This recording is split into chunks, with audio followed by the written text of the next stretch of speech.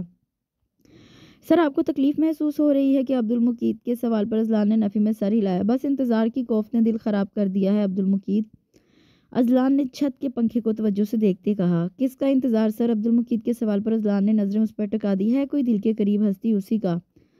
Azlan کی بات پر عبدالمقیت مبہم سا مسکرایا۔ مس ابصرہ وزٹنگ آورز میں یہاں آئی تھیں ایک بوکے اور گھر کی بنی یخنی وغیرہ لے کر۔ عبدالمقیت نے انکشاف کیا تو وہ چونک اٹھا۔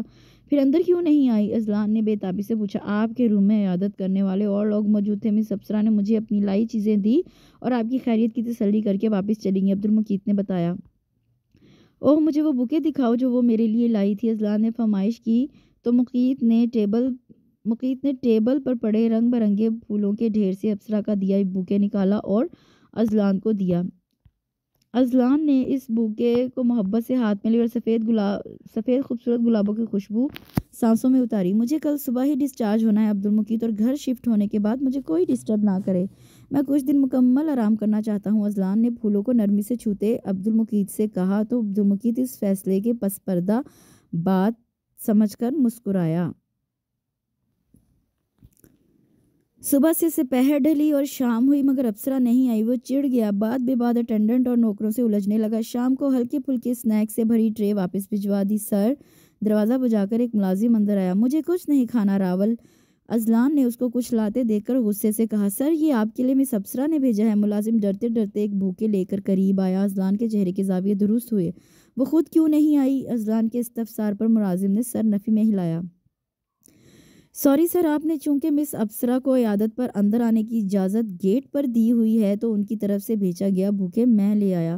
وہ جیسے وضاحت دے کر بولا۔ ادھر لاؤ، مجھے دو۔ اذلان نے ایک سانس بھر کر ہاتھ بڑھایا۔ ملازم نے فوراً اس کے ہاتھ میں بوکے دیا۔ آج ہلکے نارنجی رنگ کے گلاب نظر کے سامنے تھے۔ چھوٹی سی چٹ پر ابصرہ عتیق کا نام لکھا تھا۔ اذلان نے ان پھولوں کو محبت سے چہرے کے نزدیک کیا۔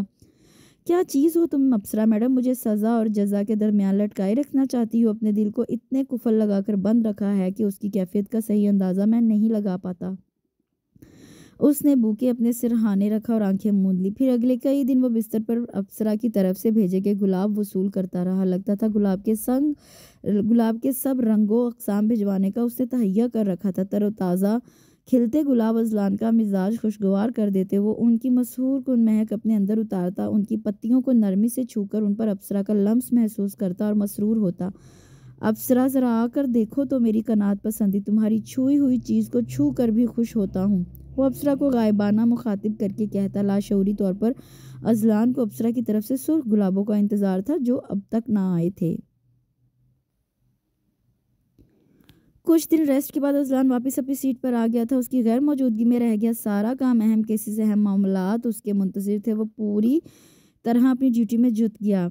اس پر گولی چلانے والا ملزم کو تو واقعے کی شام کو ہی گرفتار کر لیا گیا تھا۔ اس نے اعتراف جرم بھی کر لیا تھا کہ اس کا نشانہ ابصرہ تھی۔ ایس پی صاحب نہ جانے کیسے درمیان میں آ کے۔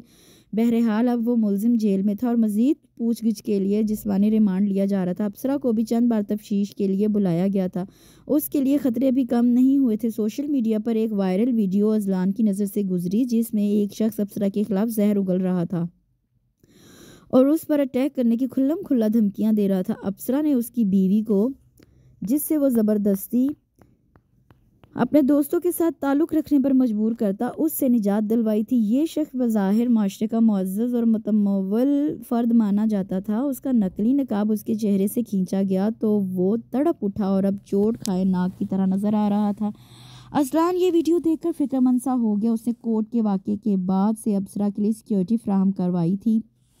ابصرہ کو احساس بھی نہیں تھا کہ اس کے گھر کے باہر سادہ لباس میں کچھ گارڈ اس کی حفاظت پر مامور ہیں۔ اس کے باوجود اس ویڈیو نے اذلان کو بے چین سا کر دیا تھا۔ اس نے اپنے ماتحتوں کو ہدایت دی کہ اس بندے کو جلد سے جلد گرفتار کریں اور یہ کہ اب تک یہ بندہ کیوں کھلا گھوم رہا ہے، بیوی نے اس پر کیس کیوں نہیں کیا۔ ان سوالوں اور ان کے علاوہ کئی باتوں کے جواب لینے وہ چھٹی والے دن ابصرہ کے گھر جا پہنچا۔ راستے سے اس نے ایک سرخ کھلتا ہوا گلاب خوبصورت پلاسٹک کی ریپنگ میں لے کر کوٹ کی جیب میں ڈال لیا۔ دروازہ ابصرہ کی امی نے کھولا اور اذلان کو بہت خوشی سے ویلکم کیا۔ وہ اسے لے کر ڈرائنگ روم میں اور حال احوال پوچھنے لگی۔ وہ خوش دلی سے جواب دیتا رہا۔ آنٹی اس کے ساتھ ہوئے واقعے سے بے خبر تھی، سو اذلان نے بھی کچھ بتانا مناسب نہ سمجھا۔ کچھ دیر باتوں میں گزری، پھر وہ اذلان کے بارہا منع کرنے کے باوجود کچھ کھانے پینے کا انتظام کرنے کمرے میں نکل گئیں۔ ارے آنٹی، خواہ تکلف کیا۔ کچھ دیر بعد آنٹی ٹرالی کی سیٹ کے لائیں تو اذلان نے اٹھ کر ان کی مدد کی۔ تکلف کیسا بیٹا، تم بھی میرے ہی بیٹے ہو۔ صوفے پر بیٹھتے ہوئے انہوں نے ایک پلیٹ اسے دی۔ میں خود لے لوں گا آنٹی۔ امی کہاں ہیں؟ بصرہ کا فون آیا ہے۔ ابصرہ ڈرائنگ روم میں قدم رکھ کر وہیں رک گئی۔ سامنے ہی اذلان ماں کے ساتھ بیٹھا تھا۔ اذلان نے بھی فارمل ڈریسنگ میں سلیقے سے دوپٹہ اوڑھے ہوئے ابصرہ کو دیکھا جو غالباً نہا کر آئی تھی۔ شہد رنگ کھلے بالوں سے پانی کے قطرے ٹپک رہے تھے۔ چہرہ بھی دھلا دھلایا بنا میک اپ نکھرا ہوا تھا۔ السلام علیکم۔ اذلان نے اسلام میں پہل کی۔ وعلیکم السلام۔ ابصرہ دھیرے دھیرے چلتی قریب آئی اور ماں کو فون دیا، پھر قریبی صوفے پر بیٹھ گئی۔ کیسی ہو ابصرہ؟ اذلان نے پوچھا۔ الحمدللہ، آپ کیسے ہیں؟ ابصرہ نے اسے دیکھا جو مکمل صحت مند نظر آ رہا تھا۔ آپ کی دعا ہے۔ اذلان لب دبا کر مسکرایا۔ ابصرہ چونکی۔ بیٹا تم بیٹھو، میں بصرہ سے بات کر کے آتی ہوں۔ آنٹی عجلت میں کہہ کر کمرے میں نکل گئی۔ مریض چل کر خود آپ کے دروازے تک پہنچا ہے، آپ کو تو میری عیادت کرنے کی بھی توفیق نہ ہوئی۔ ابصرہ میڈم افسوس ہے۔ آنٹی کے جاتے ہی اذلان نے ابصرہ پر چوٹ کی۔ ہاں بس آنا تو چاہتی تھی مگر، ابصرہ نے ہاتھ آپس میں ملا کر بات ادھوری کی۔ بس پھر سوچا یہ بندہ اس قابل نہیں ہے کہ اس کو شفا کی دعا دینے اس کے پاس جایا جائے، بوکے دے کر ہی ٹرخا دیتی ہوں۔ اذلان کے لہجے میں شکوہ تھا۔ ابصرہ نے نظر اٹھا کر اسے دیکھا۔ ایسی بات نہیں اذلان، پھر کیسی بات ہے؟ فلاور شاپ پر کیا سرخ گلابوں کا کال پڑ گیا تھا جو کسی ایک بوکے میں بھی یہ رنگ نظر نہ آیا؟ اذلان نے ایک اور شکوہ کیا تو ابصرہ بے اختیار چونکی۔ آپ جانتے ہیں سرخ رنگ کس جذبے کی نشانی ہے؟ ابصرہ نے آہستہ سے پوچھا۔ یعنی تمہارے دل میں یہ جذبہ میرے لیے ابھی بھی ناپید ہے؟ اذلان نے افسردہ سے لہجے میں کہا۔ جان سے چلا جاتا تو اچھا تھا، قبر پر تو تم سرخ گلاب بچھاتی نا۔ وہ آہ بھر کر بولا۔ اللہ نہ کرے، ابصرہ نے بے اختیار بول کر لب بھینچ لیے۔ اذلان نے چونک کر اسے دیکھا۔ دونوں کے ذہن میں ماضی لہرایا تھا۔ میرے دل میں تمہارے لیے محبت تب بھی تھی اور اب بھی موجود ہے، چاہے تم یقین کرو یا نہ کرو ابصرہ، اذلان نے دھیرے سے کہا۔ ماضی کی بات مت کریں اذلان، ابصرہ نے جیسے اذیت محسوس کی۔ میں بھی ماضی بلا کر تمہارا ساتھ حال کا سفر کرنا چاہتا ہوں ابصرہ۔ اذلان نے کوٹ کی جیب سے لال گلاب نکالا۔ تم نے سفید سے لے کر گلابی پھول مجھے بھجوائے، یعنی دوستی سے لے کر پسندیدگی تک کا اظہار کیا۔ میں روز سوچتا ہوں محبت کا اظہار بھی بھیجو گی، مگر تم بہت ظالم ہو، پسندیدگی تک آ کر رک گئیں۔ اب میرا اظہار قبول کرو جو شروع سے آخر تک بس ایک ہی ہے، محبت، محبت اور صرف محبت۔ اذلان اپنی جگہ سے اٹھا، ابصرہ کے سامنے آ کر تھوڑا جھکا اور سرخ رنگ کا گلاب اس سے پیش کیا۔ ابصرہ نے بری طرح چونک کر اذلان کو دیکھا جو آنکھوں میں چاہت کا ایک جہاں لیے اسے دیکھ رہا تھا۔ ابصرہ کی نظریں اس کی محبت کی تاب نہ لا کر جھک گئیں۔ اذلان پھول قبول کر لینے کا انتظار کرنے لگا، پر ابصرہ دونوں ہاتھ گود میں رکھے خاموش بیٹھی تھی۔ مایوسی کی ایک شدید لہر اذلان کے دل میں اٹھی۔ اس سے پہلے کہ وہ مایوس ہو کر پیچھے ہٹتا، ابصرا نے ہاتھ بڑھا کر اس سے وہ سرخ گلاب لے لیا تھا۔ اذلان نے بے ساختہ شکر کا سانس بھرا۔ بہت شکریہ میری محبت قبول کرنے کے لیے، وہ خوش ہو کر سرگوشی میں بولا تو ابصرا بلش ہو گئی۔ وہ محویت سے اس کے گلابی ہوتے رخسار کو دیکھنے لگا۔ امی، ابصرا نے ہلکی آواز سے کہا تو اذلان فوراً سیدھا ہوا اور مڑ کر دروازے کو دیکھا، وہاں کوئی نہ تھا۔ جھوٹی! اذلان مصنوعی تیوری چڑھا کر واپس اپنی نشست پر بیٹھا۔ میں جھوٹی نہیں ابصرا ہوں، ابصرا نے اطمینان سے ٹانگ پر ٹانگ چڑھائی۔ اس بات سے کس کو انکار ہے، تم واقعی ابصرا ہو، اذلان نے جذب سے کہا تو ابصرا مسکرائی۔ اس کی مسکراہٹ کتنی دلکش تھی، اذلان سے نظر نہ ہٹائے گی۔ ابصرا بی بی، اب یہ دنیا سے پنگے شنگے لینا چھوڑ دو اور شرافت سے گھر بس آؤ۔ پھر وہ خالص پولیس والے لب و لہجے میں بولا۔ کیسے پنگے؟ ابصرا حیران ہوئی۔ یہ بھی میں بتاؤں کیسے پنگے؟ وہ پنگے جن کے نتیجے میں تمہارے حصے کی گولی اپنے جسم پر جھیلی ہے محترمہ۔ اذلان نے اپنے سینے پر ہاتھ پھیرا۔ ایسے پنگے تو میں لیتی رہوں گی ایس پی صاحب، جب تک اس معاشرے سے ظلم ختم نہیں ہوتا مظلوم کی داد رسی بھی ختم ہو سکتی ہے۔ ابصرا نے پختہ لہجے میں کہا۔ تو تم یہ راستہ نہیں چھوڑو گی؟ اذلان نے بھویں جوڑ کر اس سے دیکھا۔ بالکل نہیں، ابصرا نے عزم سے کہا۔ اوکے، تو پھر مجھ سے شادی کر لو، میں تمہاری ڈھال بن کر تمہاری طرف آئے ہر تیر کو خود پر سہ لوں گا۔ اذلان نے اچانک پیشکش کی تو ابصرا لب دبا کر اسے دیکھنے لگی۔ کوئی اعتراض ہے؟ ابھی بھی اذلان بے چین ہوا۔ ابصرا نے سر ہلایا۔ کیا؟ اذلان جاننے کو بےتاب ہوا۔ میری ڈھال بن کر میرے حصے کی گولیاں کھا کر آپ آئے دن ہسپتال کو رونق بخشیں گے تو مجھے آپ کی خدمت کرنی پڑے گی، پھر میرا کام تو التوا میں پڑ جائے گا نا۔ وہ آنکھوں میں شرارت لیے اس کو دیکھ رہی تھی۔ اذلان نے اس کے جملے کو دھیان سے سنا اور پھر بھرپور اطمینان کی سانس بھری۔ پڑ جانے دو التوا میں، تمہارے بیمار کو تمہاری توجہ کی ضرورت تمہارے سو کالڈ قوم سے زیادہ ہوگی، وہ بھی شرارت سے بولا تو جواباً ابصرا مسکرا دی۔ ابصرا، بس اب بہت ہوا، اب نہیں رہا جائے گا تمہارے بنا، میں آج ہی آنٹی سے تمہارا ہاتھ مانگتا ہوں۔ اذلان نے اس کو محبت سے دیکھتے جذباتی ہو کر کہا۔ تو مانگ لینا، کس نے روکا ہے؟ ابصرا نے بدستور مسکراتے ہوئے کہا تو اذلان خوشی سے دیوانہ ہو گیا۔ بیٹا معاف کرنا، بصرہ کی باتیں شروع ہوتی ہیں تو ختم ہونے کو نہیں آتی، رمشا کی طرح پردیس میں بیٹھی ہے، نہ کوئی کہنے والا نہ سننے والا، سو فون کرے تو گھنٹہ بھر سے پہلے نہیں رکھتی۔ آنٹی دروازے سے اندر آتے شرمندگی سے بولی۔ ارے ابصرا، اتنی دیر مہمان کو سوکھے منہ بٹھائے رکھا، سب چیزیں ویسی کی ویسی پڑی ہیں۔ آنٹی کی نظر بھری میز پر پڑی تو بیٹی کو لتاڑا۔ کوئی بات نہیں آنٹی، ابصرا کے اقرار کی برفی میں نے چکھ لی ہے، میں سیر ہو گیا ہوں۔ اذلان نے چمکتی آنکھوں سے ابصرا کو دیکھ کر دھیمے سے کہا۔ ابصرا نے گھبرا کر ماں پر نظر کی جن کے کانوں تک یہ جملہ نہیں پہنچ سکا تھا۔ آنٹی، مجھے آپ سے ایک ضروری بات کرنی ہے۔ اذلان نے ان کے صوفے پر بیٹھتے ہی فوراً کہا۔ ہاں بیٹا کہو۔ آنٹی اس کی طرف متوجہ ہوئیں۔ ابصرا ایک دم اٹھ کر کمرے سے باہر بھاگی۔ اذلان بے اختیار مسکرایا۔ اس کی مشرقی حیا اذلان کو سرشار کر گئی تھی۔ اس نے بہت محبت سے آنٹی سے ابصرا کا ہاتھ مانگ لیا، اس یقین کے ساتھ کہ اب ان کے ملن میں کوئی رکاوٹ نہ رہی تھی۔ ابصرا ازل سے اذلان کی تھی اور اب تک اسی کی رہنی تھی۔ اس کے ساتھ ہی اس خوبصورت ناول کا اختتام ہوتا ہے۔ مجھے یقین ہے کہ آپ کو یہ فرح بھٹو کا مکمل ناول بہت پسند آیا ہوگا۔ اپنے ویوز کو کمنٹ سیکشن میں ضرور شیئر کریں، اور اگر آپ کوئی اور ناول سننا یا پڑھنا چاہتے ہیں تو مجھے ضرور بتائیں کس رائٹر کی آپ پڑھنا چاہ رہے ہیں، میں آپ کو پڑھ کر سناؤں گی۔ انشاءاللہ جلد ہی آپ سے ملاقات ہوگی، تب تک کے لیے اجازت دیجیے۔ اللہ حافظ۔